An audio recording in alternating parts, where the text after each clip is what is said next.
అస్మద్గురుభ్యో నమ. భగవద్బంధులారా, భగవన్నామస్మరణ పరమపద ప్రాప్తికి మార్గమని ప్రధాన ధ్యేయంగా తెలియజేసే ముకుందమాల స్తోత్రంలోని శ్లోకాలు, వాటితో కూడిన విశేషార్థాలు తెలుసుకునే ప్రయత్నంలో ఉన్నాము. ఇప్పటి వరకు 37 శ్లోకాలు చెప్పుకోవడం జరిగింది. ఈ ముకుందమాల స్తోత్రంలోని 38వ శ్లోకము, ధ్యాయంతియే విష్ణుమనంతమవ్యయం హృత్పద్మమధ్యే సతతం వ్యవస్థితం సమాహితానాం సతతాభయప్రదం తేయాంతి సిద్ధిం పరమాంచ వైష్ణవీం.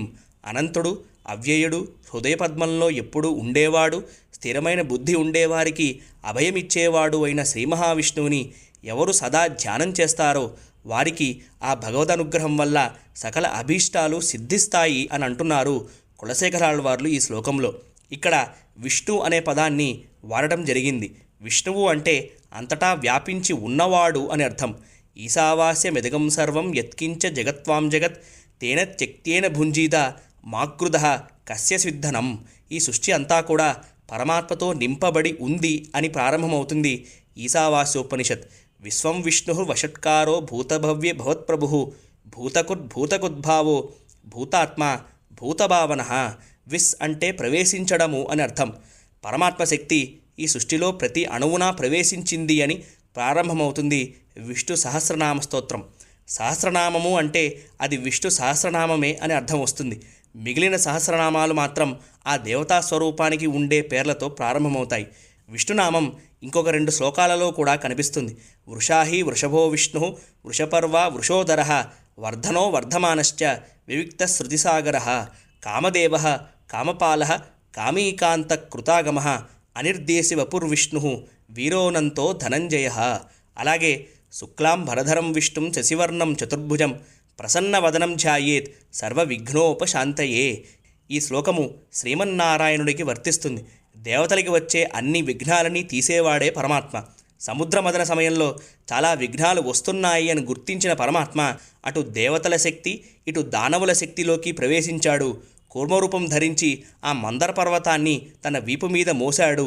అలాగే అజితుడు అనే అవతారాన్ని ధరించి ఆ మందర పర్వతం పైనుండి పట్టుకున్నాడు. అప్పుడే ఆ సముద్రమదనం సక్రమంగా జరిగింది. అందుకే ఈ శ్లోకంతోనే విష్ణు సహస్రనామ స్తోత్రం ప్రారంభమవుతుంది. ఏ నోము వ్రతము నోచినా విఘ్నాలు రాకుండా ఉండాలి అని పరమాత్మని కోరుకోవడం జరుగుతుంది ఈ శ్లోకంతో. అహింస ప్రథమం పుష్పం పుష్పం ఇంద్రియ నిగ్రహ సర్వభూత దయాపుష్పం క్షమాపుష్పం విశేషతః శాంతిపుష్పం తపఃపుష్పం ధ్యానం పుష్పం తథైవచ సత్యమష్టవిధం పుష్పం విష్ణోః ప్రీతికరం భవేత్. పరమాత్మకి అత్యంత ప్రియమైన పుష్పాలు 8.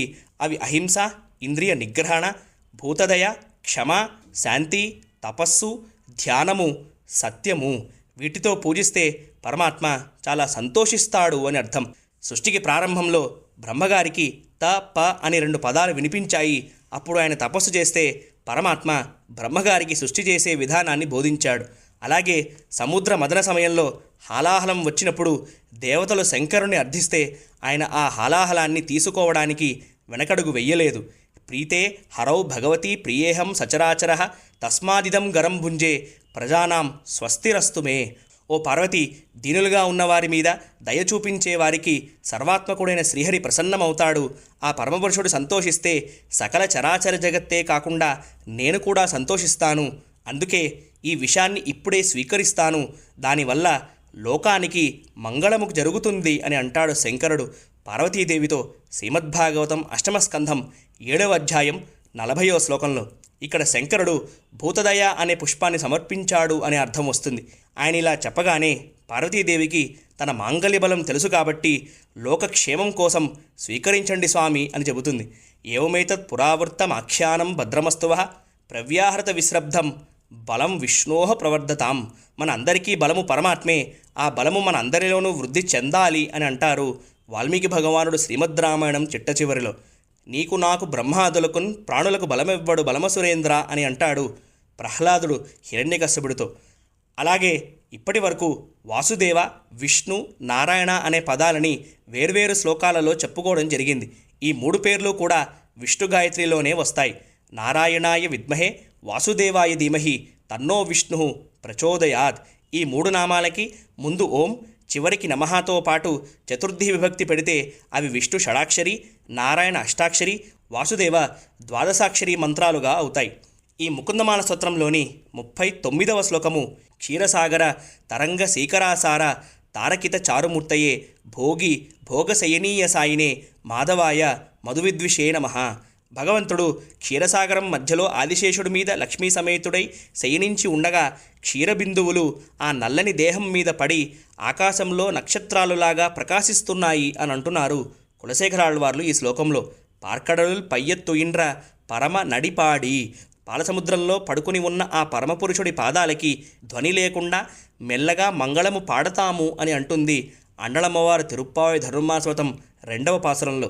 ఇక్కడ మాధవ అనే పదాన్ని వాడడం జరిగింది. మాధవ అనే పదానికి చాలా అర్థాలు ఉన్నాయి. ఒకటి, లక్ష్మీదేవితో కలిసి ఈయన జగత్తుకి మాతాపితృత్వము అనే దగ్గర సంబంధం కలిగి ఉన్నవాడు కాబట్టి మాధవుడు అని. 2, మాయాహ ధవహ లక్ష్మి అంటే లక్ష్మీదేవికి ప్రియ భర్త అయినవాడు అని ఇంకొక అర్థము. 3, మధువు అనే యదుకులంలో రాజుగారి వంశంలో జన్మించాడు కాబట్టి మాధవ అని. 4, మౌనాత్ ధ్యానాచ్చ యోగాచ్చ విద్ధి భారత మాధవం అని అంటుంది మహాభారతం.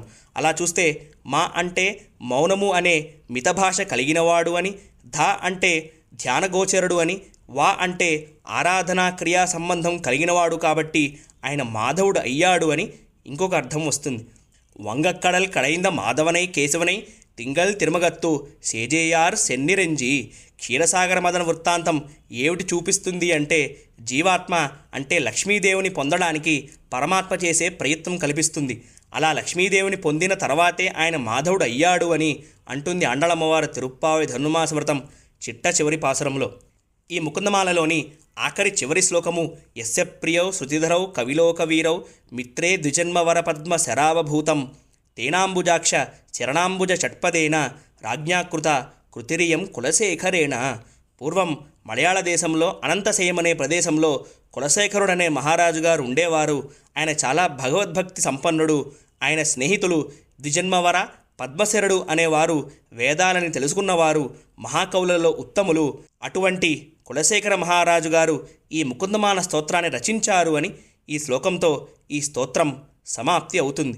ఇటువంటి స్తోత్రాన్ని అందించిన కులశేఖరాళ్వార్లకి పరమాత్మ ఇచ్చిన స్థాయి ఏమిటి అంటే తిరుమలలో శ్రీనివాసుడు ఎదురుగా ఉన్న మొదటి ద్వారానికి కులశేఖరపడి అని అంటారు. పరమాత్మని ఏం కోరుకోవాలో అవి కోరుకుంటే ఆయన ఇచ్చే యోగం ఇలాగే ఉంటుంది అని నిరూపించారు కులశేఖరాళ్వార్లు. ఇటువంటి మహోత్కృష్టమైన స్తోత్రాన్ని అందించిన కులశేఖరాళ్వార్లకి నమస్కరిస్తూ గుష్యతే యస్య నగరే రంగయాత్రా దినే దినే తామహం శిరసా వందే రాజానాం కులశేఖరం కుంభే పునర్వసౌ జాతం కేరళే చోళపట్టణే కౌస్తుభాంసం ధరాధీశం కులశేఖరమాశ్రయే. హరే కృష్ణ. జయ శ్రీమన్నారాయణ. ఎంబెరుమానార్ తిరువడిగలే శరణం. జయ శ్రీరామ్.